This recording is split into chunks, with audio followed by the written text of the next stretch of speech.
Et c'est notre rendez-vous Parlons Santé sur Sud Radio tous les samedis matins, il est 7h50. Merci de nous rejoindre si vous vous réveillez, que vous avez décidé de mettre votre radio sur Sud Radio et avec Sud Radio. Docteur François Pelin, bonjour.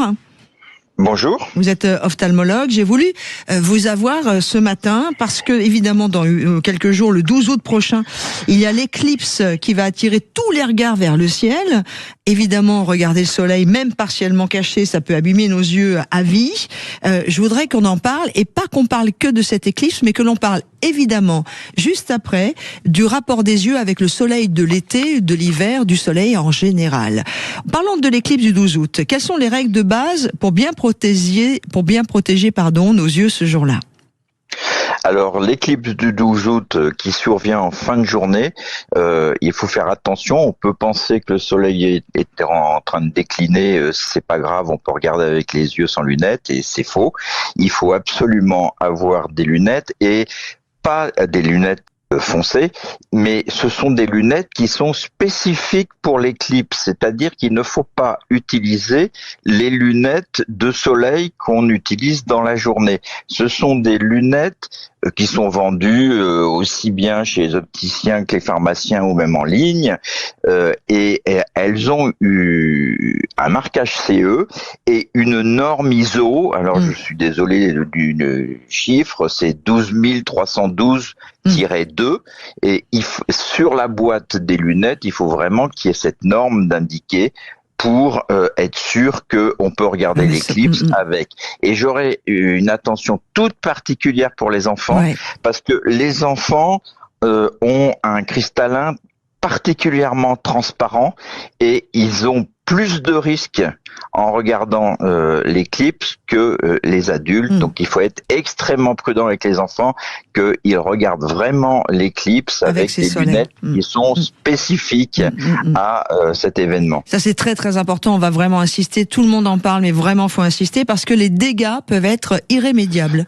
Alors le risque, c'est ce qu'on appelle la rétinopathie solaire, c'est-à-dire que le soleil brûle une partie de la rétine et il y a comme une cicatrice ensuite, ce qui veut dire que c'est définitif.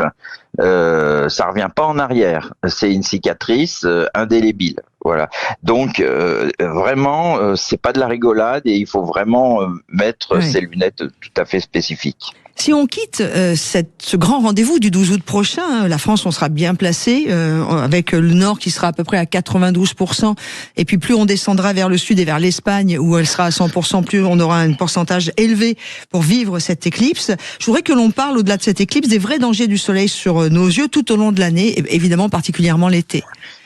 Alors, en été, on a déjà parlé pour tout le monde, mais c'est tout particulièrement que l'on doit se protéger quand on va à la montagne, quand on est à une altitude élevée, tout encore plus si on est sur un glacier, et puis évidemment sur la mer, parce que la mer reflète le soleil et les risques sont plus élevés. Alors là, dans la journée, il faut des lunettes. Et alors, ce ne sont pas les mêmes que celles dont on vient de parler, mais il faut, pour les plus fragiles, avoir des lunettes, ce qu'on appelle UV 400, avec des filtres de catégorie, en général, on dit catégorie 3, et c'est comme ça qu'on est bien protégé. Il faut aussi avoir, si possible, un chapeau qui vous recouvre, qui vous met un peu à l'abri du soleil. Excusez-moi de vous bousculer un peu, docteur François Pelin, vous qui êtes ophtalmologue sur l'antenne de Sud Radio ce matin. Dans Parlons Santé, ça veut dire qu'il faut mieux mettre un vrai budget dans des vraies lunettes de soleil et pas acheter des lunettes à 10 balles un peu partout. Ah là, on est d'accord. Vous savez, il y a des lunettes mode qui sont très foncées. On a l'impression que elles sont très bien et en fin de compte, elles arrêtent très peu les UV. Et donc, il faut vraiment prendre le conseil de son opticien et avoir des lunettes qui ont cette qualité UV 400. Parce que sinon, on fait un peu joujou, mais on n'est pas protégé. C'est clair. Et si possible, des lunettes pas trop petites, parce que plus c'est petit, plus ça passe sur les côtés, si vous voulez. Ouais, en tout cas, merci beaucoup pour ces conseils avisés, docteur François Appellin, ophtalmologue et cofondateur du groupe Point Vision.